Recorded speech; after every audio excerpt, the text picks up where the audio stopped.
So this video will walk you through how to integrate DAX Copilot with the Notewriter for an eval note.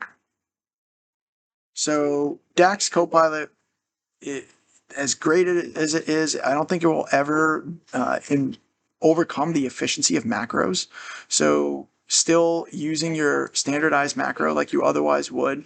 So I'd come into my assessment and plan, I'd fire that off.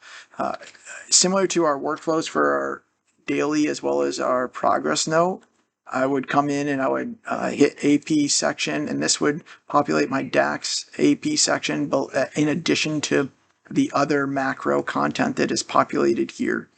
For your subjective, right, you can see that there's two sections. So the blue bar, or blue section, or subjective, I would just come in and I'd put in my HPI section. If I go in and I add my goals, and so we can see how this starts to populate with the different sections or blocks over here. So I'll put in a macro for knee post-op. You can see that all the DAX information is still listed under the subjective, and then all the other information that is populated within our standardized macro will be populated below.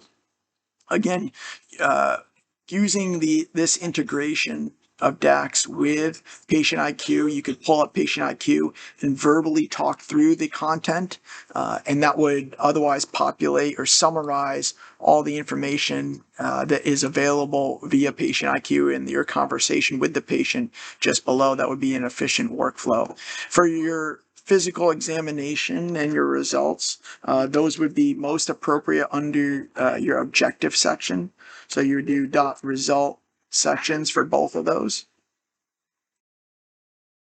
If I was to go to my objective section and say this patient was coming in for plantar fasciitis, I'd fire that off. And you can see that, again, the DAX information is going to populate just above all the content that you put into your objective section. We did, and it was rude of him not to wave back.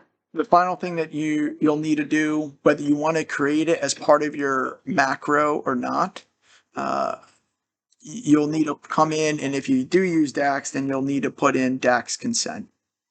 I think that the better workflow would be, so if I wanted to incorporate it within my A&P macro, you can simply just edit your macro. You need to do it for each of your macros that you fire off, and then you would put it somewhere within the plan details. So for instance, if I wanted to populate it here, I'd do .dax consent. It would populate there. I would then hit accept. If I clear the block, I fire it again, that should have the edits, and you can see now that that dot phrase that I just populated has now become part of this macro and will for always be there, unless I otherwise manipulate it or change it otherwise.